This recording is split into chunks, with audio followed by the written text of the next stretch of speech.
Good evening, all. Calling the meeting to order. Welcome. Thank you for being here this evening. If you don't mind, we're going to rise and say the Pledge of Allegiance. I pledge allegiance to the flag of the United States of America and to the republic for which it stands, one nation, under God, indivisible, with liberty and justice for all. Thank you. And Mr. Morris, if you'll lead us in prayer, sir. Yes, ma'am, I will. Please join me in prayer. Dear Heavenly Father, we come to you thanking you for this another day that you've given to us to enjoy your creation and to be residents of the city of Walton. I pray for this meeting tonight, Lord, that it will be conducted with love and kindness as we go forward, learning about the events of the month and what's in store for us ahead.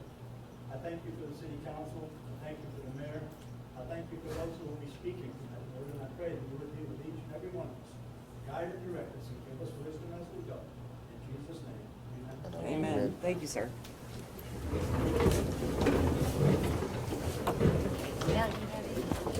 And Katie, if you could start with the roll call, please. Rose Beach. Here. Amy Long. Here. Barb Farrow. Here. Sherry Gaskill. Here. Dan Martin. Matt Brown. Here. Thank you. And so announcements, we have September the 2nd, City Hall is going to be closed for the Labor Day holiday. September 3rd will be the caucus meeting at 6:30 in council chambers at City Hall. September the 10th, events planning meeting, 6:15 here at the Senior Center, as well as September the 10th will be our council meeting, 7 p.m. here as well. And a great celebration day, September the 14th, Old Fashioned Day. The parade starts at noon, doesn't it? Or is it 11? 11. 11, okay, that part's wrong. So, Old Fashioned Day parade at 11 on the 14th. Hopefully everyone will come and join us. And we'll move on to approval of the agenda. Motion to approve. Rose Beach. Yes. Amy Long. Yes. Barb Farrow. Yes. Sherry Gaskill. Yes. Dan Martin. Matt Brown. Yes. And then we have approval of the minutes. It would be, outstanding would be the June 4th caucus meeting, the June 11th council meeting, as well as the June 17th special council meeting. Motion to approve and combine. Rose Beach. Yes. Amy Long. Yes. Barb Farrow. Yes. Sherry Gaskill. Yes. Dan Martin. Matt Brown. Yes. You don't have to mention Dan. Thank Okay. you. Thank you. You never know when he's going to pop in, Matt. You never know. We'll send him right back out. So we're to the point of citizens' comments. Does anyone have any comments this evening they'd like to share? Any questions or comments? I just have a question, Mayor. Yes, sir. Do we know what's going to happen to Mr. G's old facility? I see a lot of activity up there. Do we have any plans? I'm unaware. Does anyone have any inside information on, I've not seen it for rent nor for sale, so. Matt, I you saw know? that his Facebook had changed to some kind of party or something. Someone in his family is taking that over, but I'm not sure. Was it gonna, like a catering, move on to the catering side, would think? Yeah, I don't know. Okay, we'll wait for your info. Yes, sir. Thank you, ma'am. Yes, sir. Are there any other questions or comments? Okay, we'll move forward with Sheriff's Department, Major Bill Mark. Good evening, sir.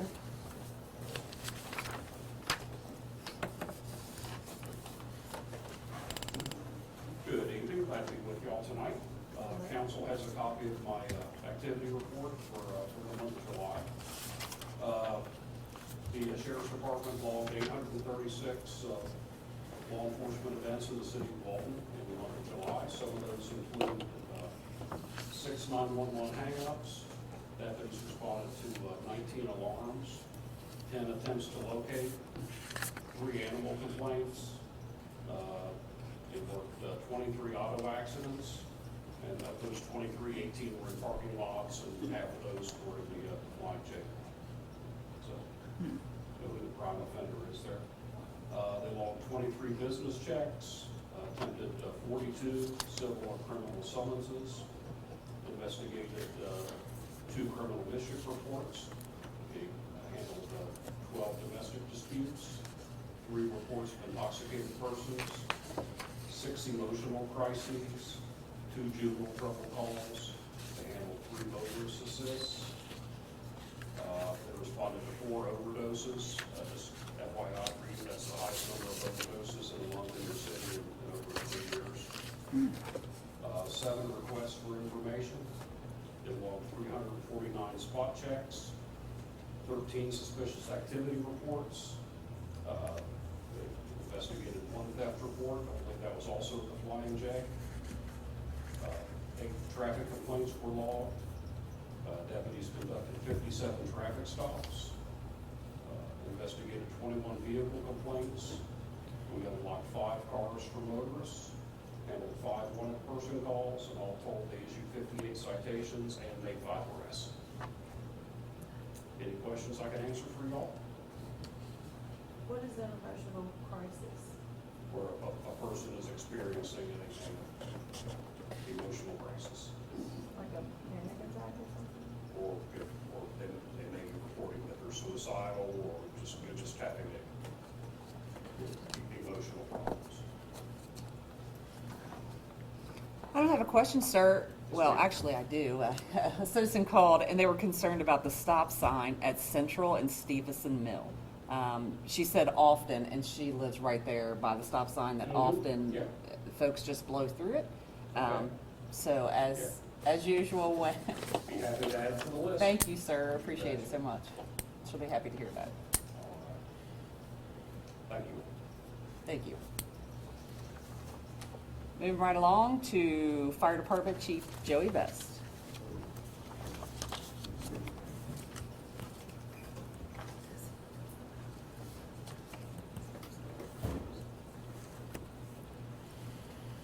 Good evening. Mayor and City Council got a copy of my report. So just to give a brief synopsis, during the month of July, the fire department responded to a total of 48 fire-related incidents, an additional 137 EMS incidents during the month of July. Out of those incidents that we responded to, 14 of those was motor vehicle crashes, and 6 of them were overdoses. So, as Major Mark mentioned, incidents of overdoses increased during the month of July. You had 2 more than you did. That's because we covered outside the city limits.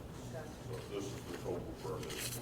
Would his 4 ever be included in your 6, or they're separate? They would be, no, they'd be, Yeah, Oh, okay. 4 and then 2. it's in our district. Okay, Law enforcement will respond with fire. okay, thank you. So the total run volume for the month of July for the fire department was a total of 185 incidents that we responded to. Total runs since January 1st through the end of July, we've had 757 separate incidents that we responded to. Out of those, 247 of those was in the city, which means 33% of our runs, total run volume has been within the city limits. I noticed that was a significant decrease. Up through the month of June, right at 51% of our run volume was within the city limits. So we had several incidents during the month of July that was in the Richwood area, more portion of our district as well. Does that new, figure 8 type stuff, does it cause problems? No, actually, it makes traffic move a It little does bit. for me too, once I got used to it, but I was just wondering. Yeah, New I mean, people like. And there was a little bit of a learning curve there at Right, first right. for folks, but, you know. 'Cause they may everybody do seems that. to be, you know, pretty used to it now, so Right. traffic flows a lot better and doesn't get all jammed up. So when our emergency units north into the district's trying to get out to the west side of the district, I'll say northwestern portion of the district, we're able to get through a lot easier than it was before. When semi trucks was all backed up and things jammed up all the time. So that was a nightmare. Yeah, I bet.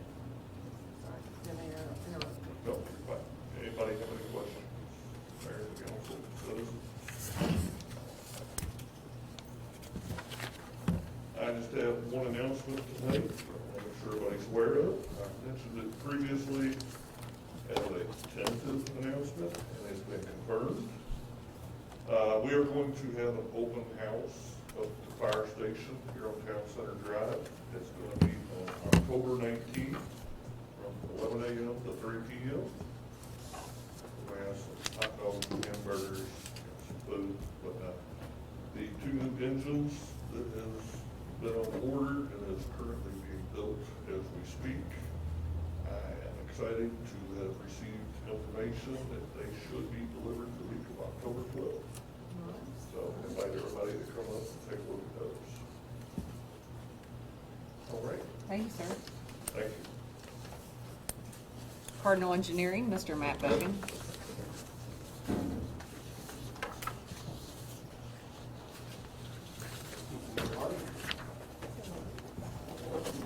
This one's engineering updates on the High Street Bridge project. Last month, we sent our updated plans back to Duke Energy for the pole relocation. I haven't gotten any updates from them where that stands, so they're reviewing the railroad, but I expect they'll still be going for a few months. I did reach out to State Senator Williams and give him a copy of the plans. He said that he would try to step in and expedite it as best he can, so hopefully we'll have better luck than I have. On our road projects, Wriggler is done with the bulk of our resurfacing work. They still need to get the pump station driveway in Austin Valley and then just some miscellaneous striping. But, most of it's done right now. Also, the state was nice enough to waive the $17,000 fee to redo the traffic sensors on the signals at Town Center Drive. They're gonna have their contractor take care of it for us, so we don't have to coordinate any of that or pay for the expense of it.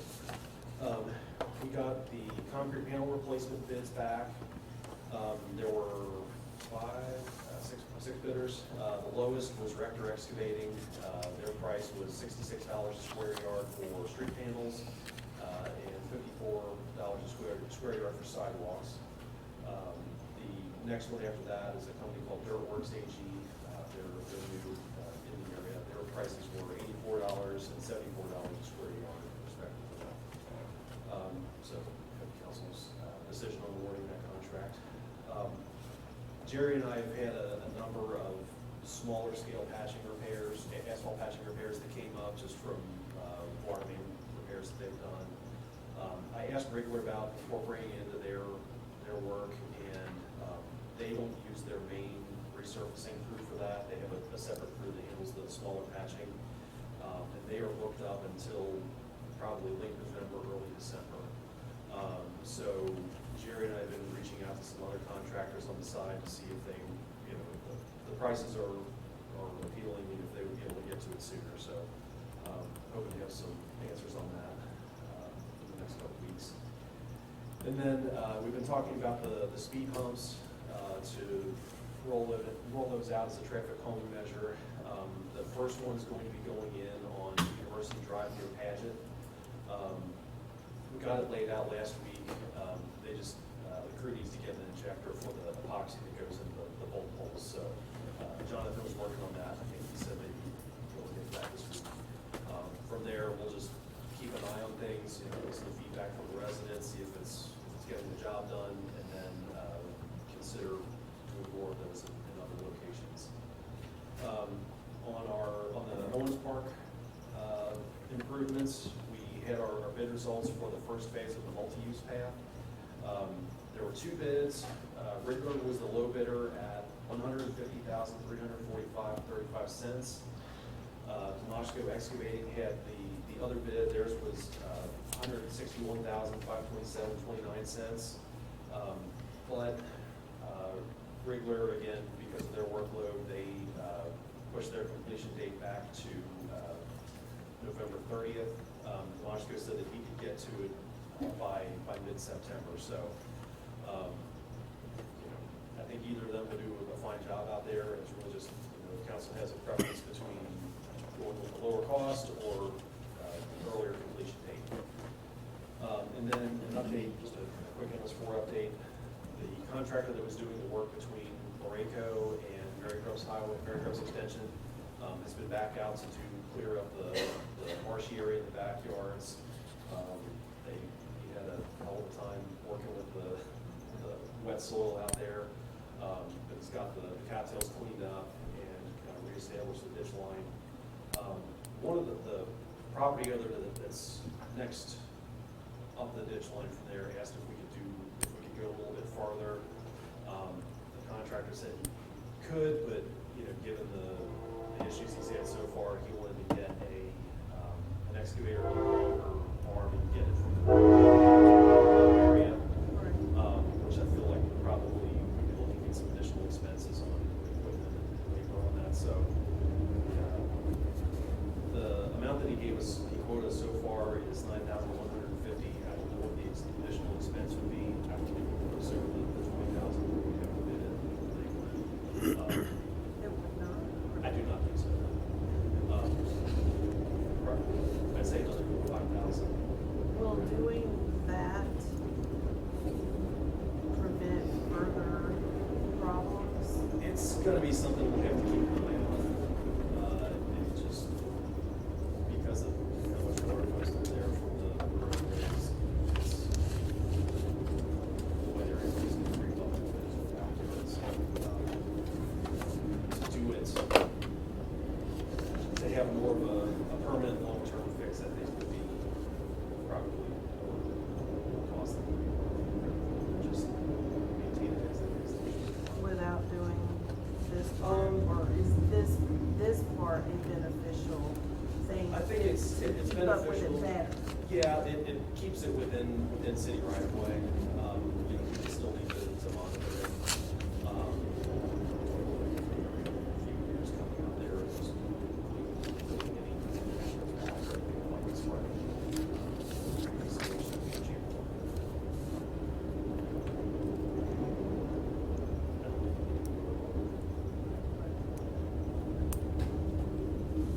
Council questions? A big thank you for working with the state to save us $17,000. Thank you. I know we've kept you busy.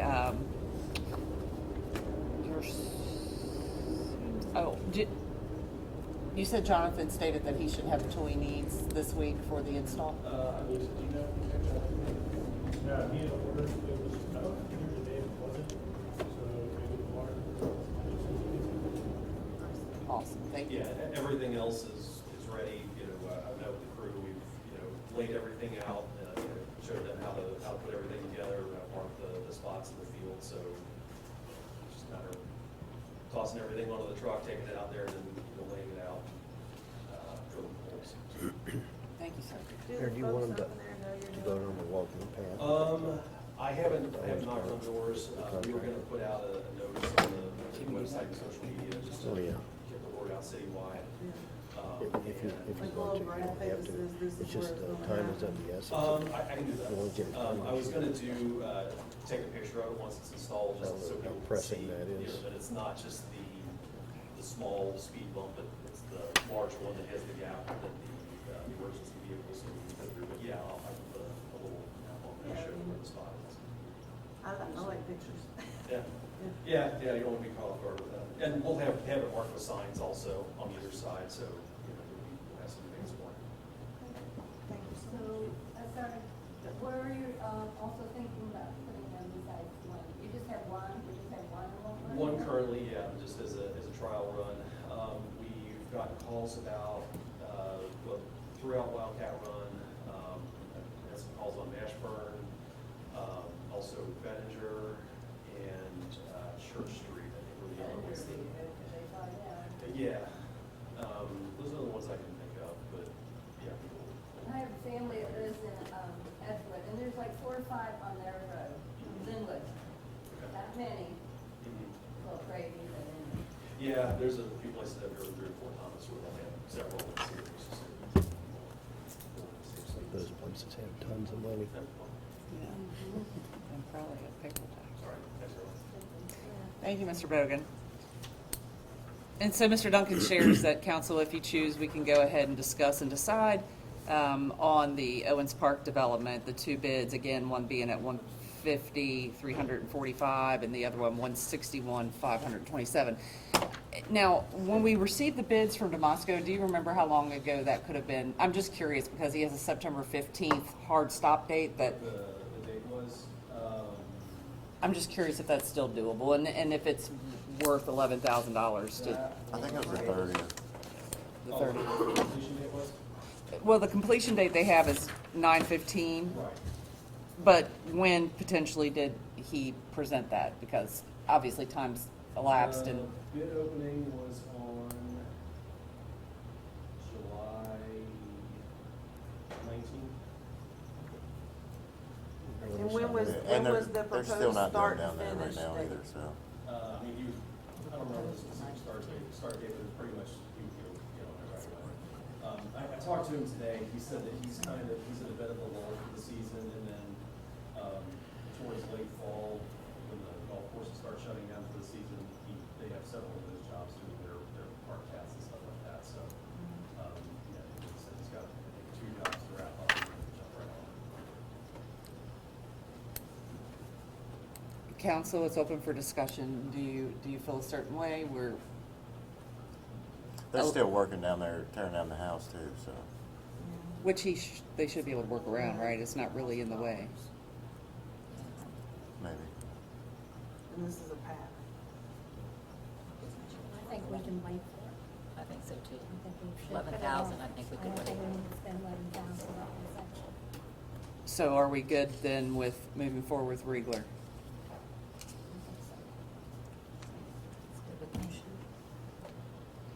Motion. Well, how much would the Damasco people, charge if we had a later date for them to get finished? It's still $11,000. No, it would still be that much. Yeah, they Sometimes didn't they'll bid it charge that higher way. bids. Okay, it was just a higher bid, and they just didn't have as much business, okay, I got you. Sometimes you pay more because you can get it done faster. Right. So by, I motion that we take Riegler. Yeah, I Barbara, second that, sorry. Double take it, yeah. Rose Beach, Yes. Amy Long, Yes. Barb Farrow. Yes. Sherry Gaskill, yes. Matt Brown. Yes.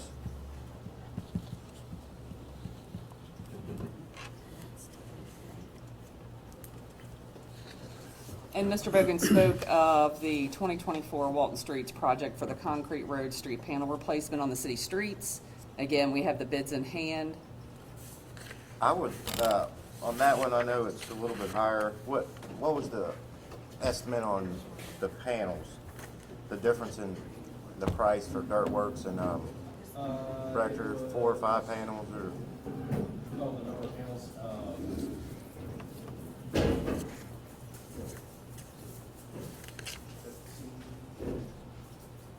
Oh, I thought it was like 4 or 5 would be the difference if they went full yeah, scale. yeah, 5. Well, I would recommend using Dirt Works. We've used Rector a couple times and we've had some issues with them, so I make a motion for Dirt Works. I'll second it.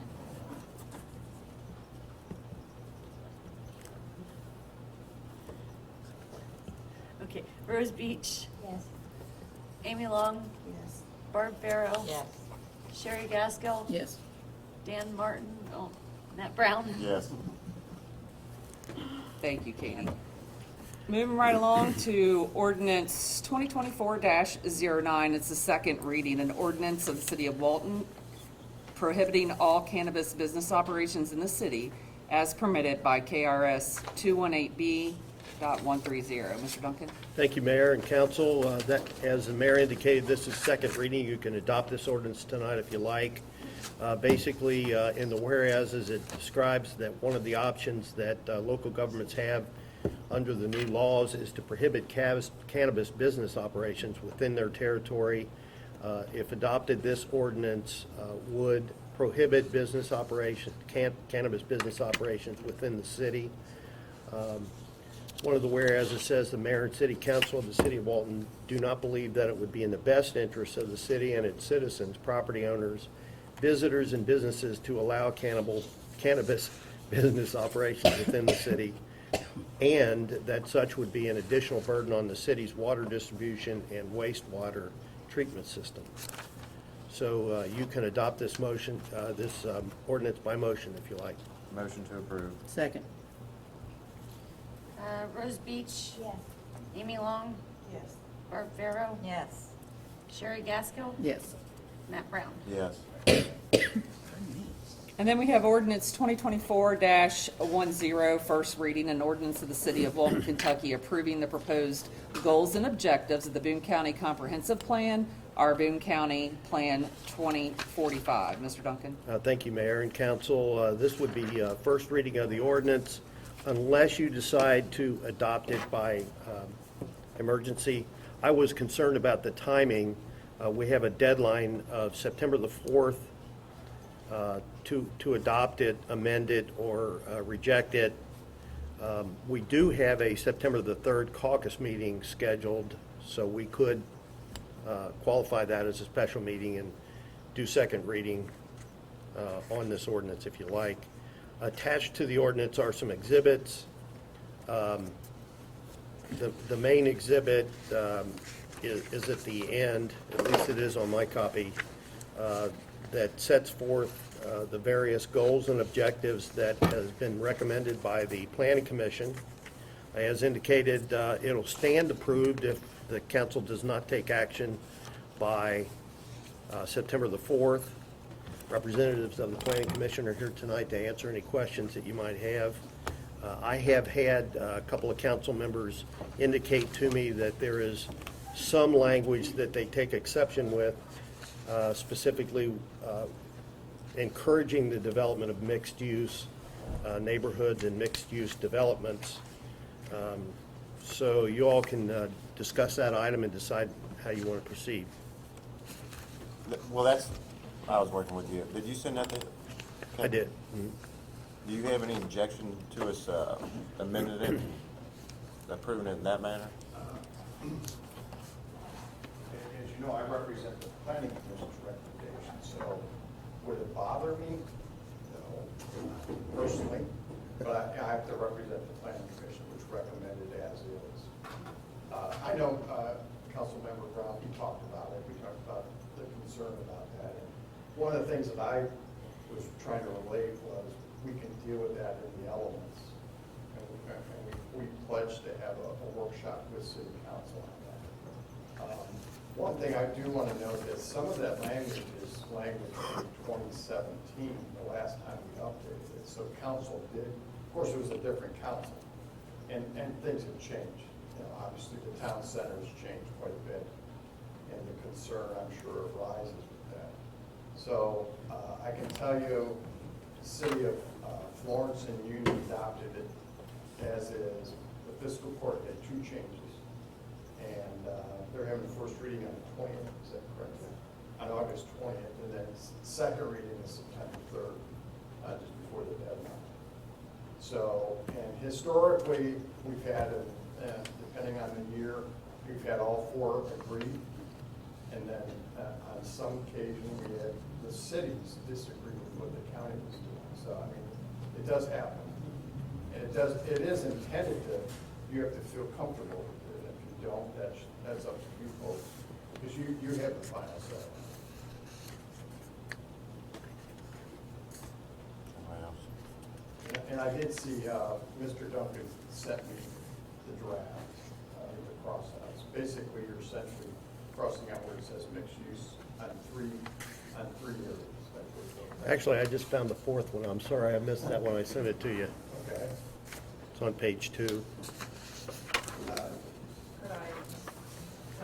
No, go ahead, wherever you want to be, thank you. Go ahead.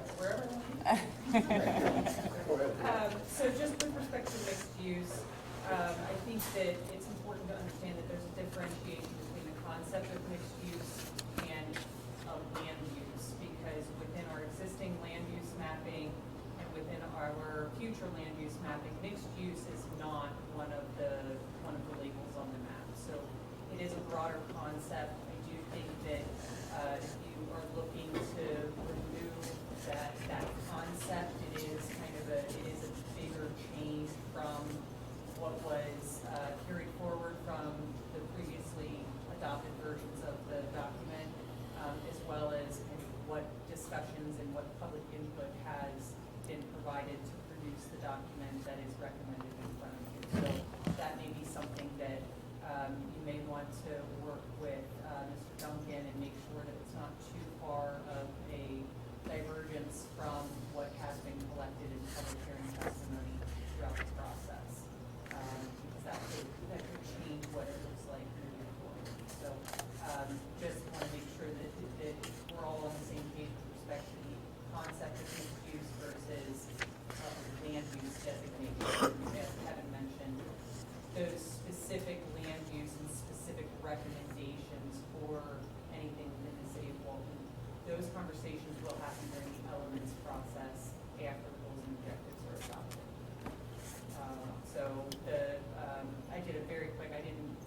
I haven't had a chance to fully kind of review and digest them, but I do think that the 2017 version, so currently adopted, references mixed use 7 or 8 times. So it's not a new concept. It is not, again, a land use designation that would be placed anywhere specifically within the city of Walton. So we can have those conversations specific to land use and recommendations in the elements phase of the project. I'm good with that. You're good with it? Okay.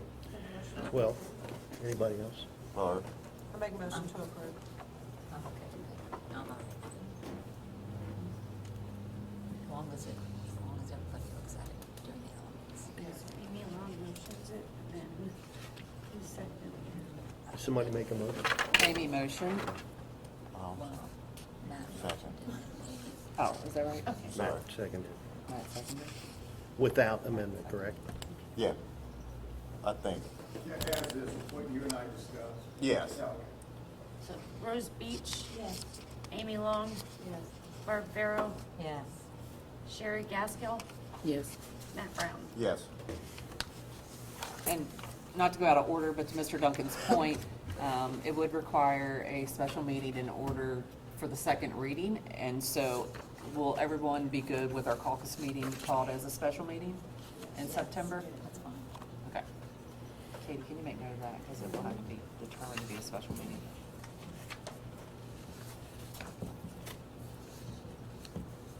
Thank you. Mayor, can I just click September 3rd, Yes. 6:30 PM. Yes, ma'am. Thank you. You're welcome. 6:30. Caucus, 6:30. That wasn't- Moving right along to ordinance number 2024-11, the first reading. An ordinance of the City of Walton, Kentucky, granting a competitive, non-exclusive franchise to Spectrum Mid-America LLC, doing business as Charter Communications Incorporated, for the erection, lane operation, and maintenance of cable television transmission and distribution facilities, and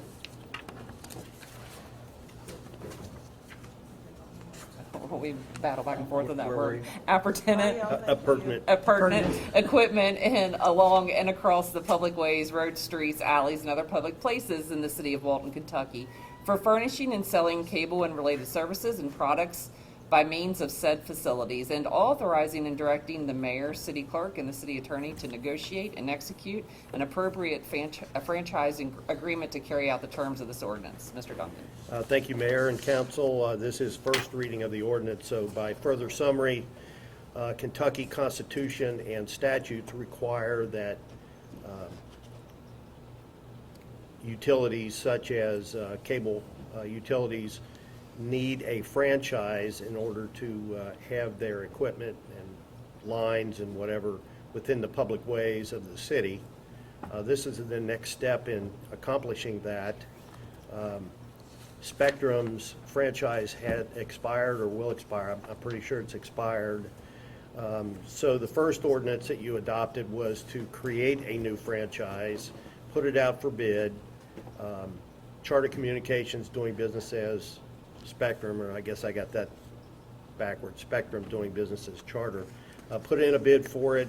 They did submit a draft of a franchise agreement, which once this particular ordinance is adopted, that I'll review and make comment on. So that is the first reading of this ordinance. You typically do vote on first reading. If you'd like to do that now, you could. Motion to approve? Second. Rose Beach, Yes. Amy Long, Yes. Barb Farrow, Yes. Sherry Gaskill, Yes. Matt Brown. Yes.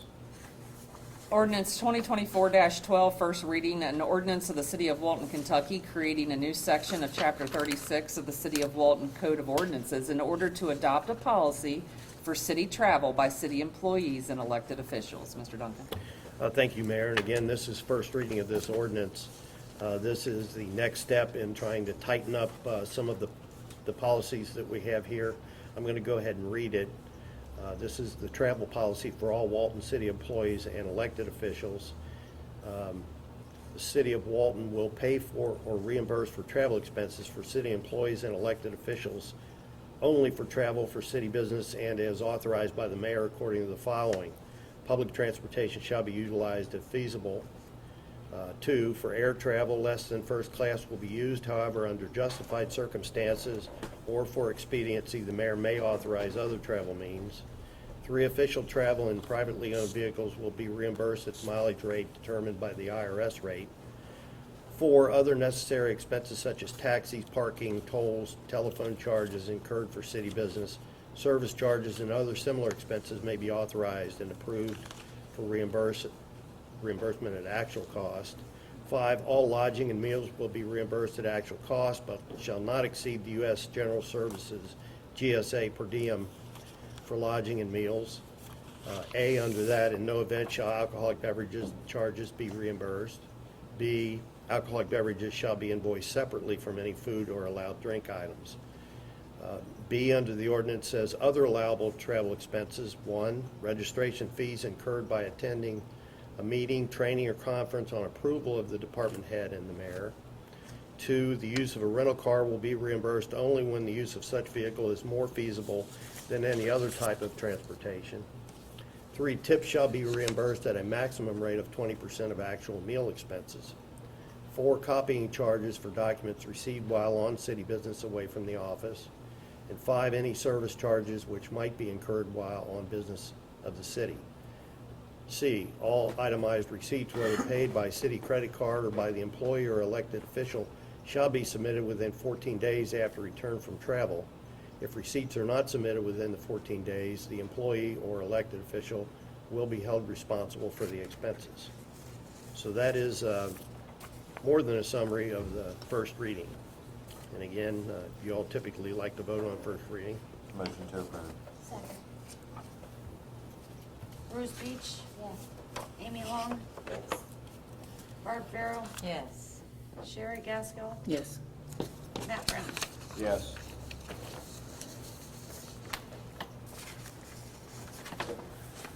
Ordinance number 2024-13, first reading. An ordinance of the City of Walton, Kentucky, creating a new section of Chapter 36 of the City of Walton Code of Ordinances in order to adopt a policy for the use of city-issued equipment and related property to employees, officers, and elected officials. Mr. Duncan. Thank you, Mayor. And again, this is first reading of this ordinance. It's another ordinance proposed to tighten up some of our policies. I will read, it's fairly short, I'll read it, but it is a good thing that I'm not getting paid by the word tonight. Okay, use of city-issued equipment and related property. A, all city employees, officers, and elected officials, including without limitation the mayor, members of city council, members of city boards, commissions, and committees, clerks, and public works, will be required to sign an acknowledgement of receipt for any equipment issued to them, computers, phones, laptops, iPads, keyboards, Apple tags, or the like, and any other equipment and property. 1 under A is the acknowledgement of receipt shall be on a form prescribed by the city or in a format acceptable to the city. 2, each employee, officer, and elected official will be required to sign acknowledgement of having said equipment on a yearly basis. B, any equipment issued to a city employee, officer, or elected official shall be returned when that employee leaves that position. If said equipment is not returned, that the employee, officer, elected official will be required to pay to the city the full current replacement cost for each item not returned. So that's first reading of this ordinance. You may vote on it if you like. Motion to approve. Second. Bruce Beach? Yes. Amy Long? Yes. Barb Farrell? Yes. Sherry Gaskell? Yes. Matt Brown? Yes.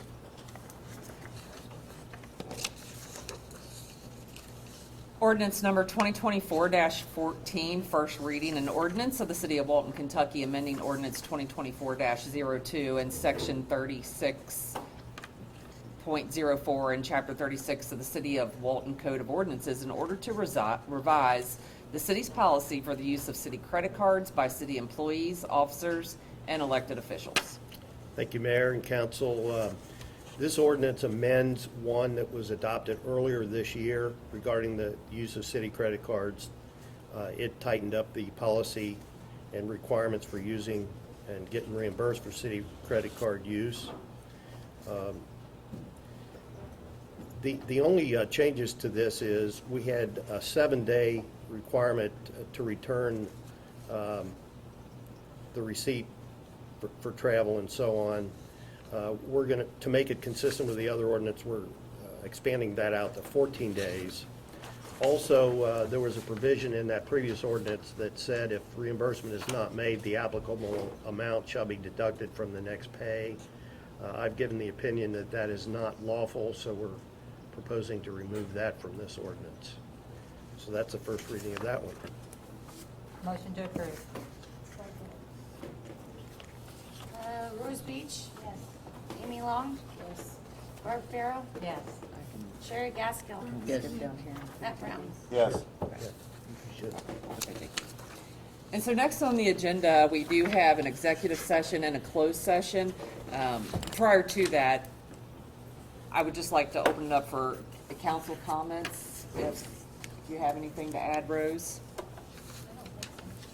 Amy? Barb? No, I just thank everybody for coming. Big crowd tonight. Sherry? Nope, I'm good. Thank you very much. And Matt? Yeah.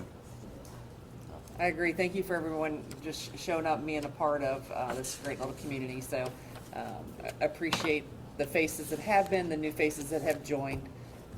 If anyone has any questions prior to us going into executive session, we can field those now, or comments from the citizens. Do you suggest that we move to the conference area? When we do return, there's no more official business, right, on our agenda this evening. If you would like to stick around for when we come out of the closed and executive session to dismiss, you can. If you, again, there will be no more business discussed, but if you'd like, you can leave at your convenience. So your I recommend intent, we stay your- here since we have nothing else to. Or we can go to speak council with chambers. after. I think we're good here. We don't have nothing else after. Okay, so if you don't mind, then if you're not involved in the first executive session, then we would ask that you would step outside, Mr. Hogan. If you would be here for the second, that would be helpful.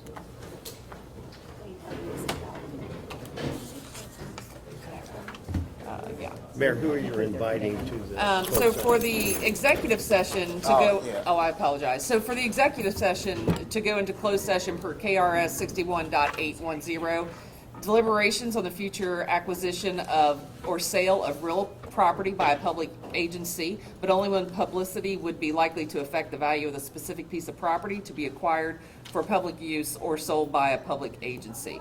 Mr. Duncan, do you have anything to add? No, but that needs to be made part of the motion. Motion to go to. Yes, sir. It's been brought up, and I think it's probably accurate. I think it's probably some combination of B and G. Oh, 61.810. Yeah, I just want to be careful. B and I'm not G? trying to- What's G include? G is discussions between a public agency and a representative of a business entity, and discussions concerning a specific proposal if open discussions would jeopardize the sitting, retention, expansion, or operating of the business. I think it's some combination of those. Is that a friendly amendment to your motion? Yes. Who seconded that motion? I'll second it. With that addition? Yeah, I'll second it with your addition there, sir. All in favor, aye.